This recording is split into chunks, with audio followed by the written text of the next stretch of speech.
இன்றே டவுன்லோட் செய்து உங்கள் ஃபேவரட் ஷோக்களை என்ஜாய் பண்ணுங்க. கதிர் வாழ்க்கையில முன்னேறணுங்கிற நோக்கத்துக்காக ஒரு ஹோட்டல்ல வேலைக்கு சேர்ந்திருக்கான். அந்த ஹோட்டல் கடன்ல இருந்திருக்கு. புவனா கிட்ட அந்த ஓனரு கடன் வாங்கியிருப்பாரு போல.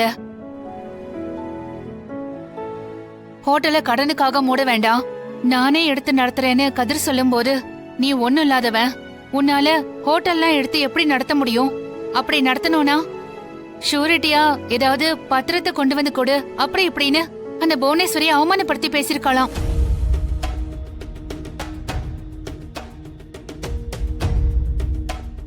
கதிர அவமானப்பட்டா நம்ம குடும்பமே அவமானப்பட்ட மாதிரிங்க.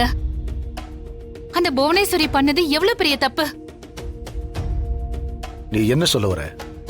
ஏங்க, கதிர முன்னேறினா நம்ம பொண்ணு முன்னேறின மாதிரி தானே. அவன் சம்பாதிச்சா நம்ம பொண்ணு தானே சந்தோஷமா வாழ்வா. அதுக்காகவாவது நாம அவனுக்கு ஏதாவது பண்ணி கை தூக்கி விடணுங்க.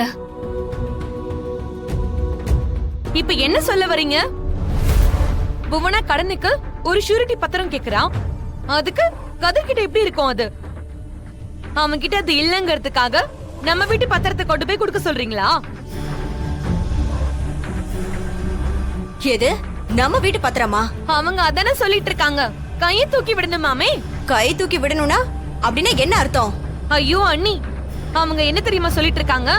கதிர் முன்னேறத்துக்கு நம்ம வீட்டு பத்திரத்தை கொடுப்போம், அவன் தோத்து போயிட்டா நாமும் சேர்ந்து நடு ரோட்ல நிப்போம்னு சொல்றாங்க. அண்ணே, என்னண்ணா இதெல்லாம்? உங்க மகளுக்காக அண்ணி இப்படி எல்லாம் பேசிட்டு இருக்காங்க, அதை கேட்டுட்டும் கேட்காத மாதிரி இருக்கீங்க. அவங்க சொல்றதெல்லாம் நியாயமான? ஏன நம்ம வீட்டு பொண்ண அவன் தெரியாம கல்யாணம் பண்ணிக்கிட்டான், இப்போ நம்ம உதவியோட அவன் பெரிய ஆளா வரணுமா? ஜானகி, இது அவன் தேர்ந்தெடுத்துக்கிட்ட வாழ்க்கை. அவன்தான் சுயமா உழைச்சு முன்னேறணும். அவங்களோட வாழ்க்கைய அவங்க பார்த்துப்பாங்க. நாம உதவி பண்ணித்தான் அவங்க ஜெயிக்கணும்னு எந்த அவசியமும் இல்லை. நடக்கணும்னு முடிவு பண்றவனுக்கு வழி தானா கிடைக்கும். அப்படி சொல்லுங்கண்ணே. நான் கூட எங்க பொண்ணு பாசத்துல இந்த வீட்டு பத்திரத்தை தூக்கி கொடுத்துருவீங்களோன்னு நினைச்சிட்டு இருந்தேனே. நீங்க சொல்றதுதானே கரெக்ட். ஏங்க, தானா நம்ம பொண்ணுங்க. அவளுக்காக நீங்க பண்ணலனா வேற யாரு பண்ணுவாங்க சொல்லுங்க?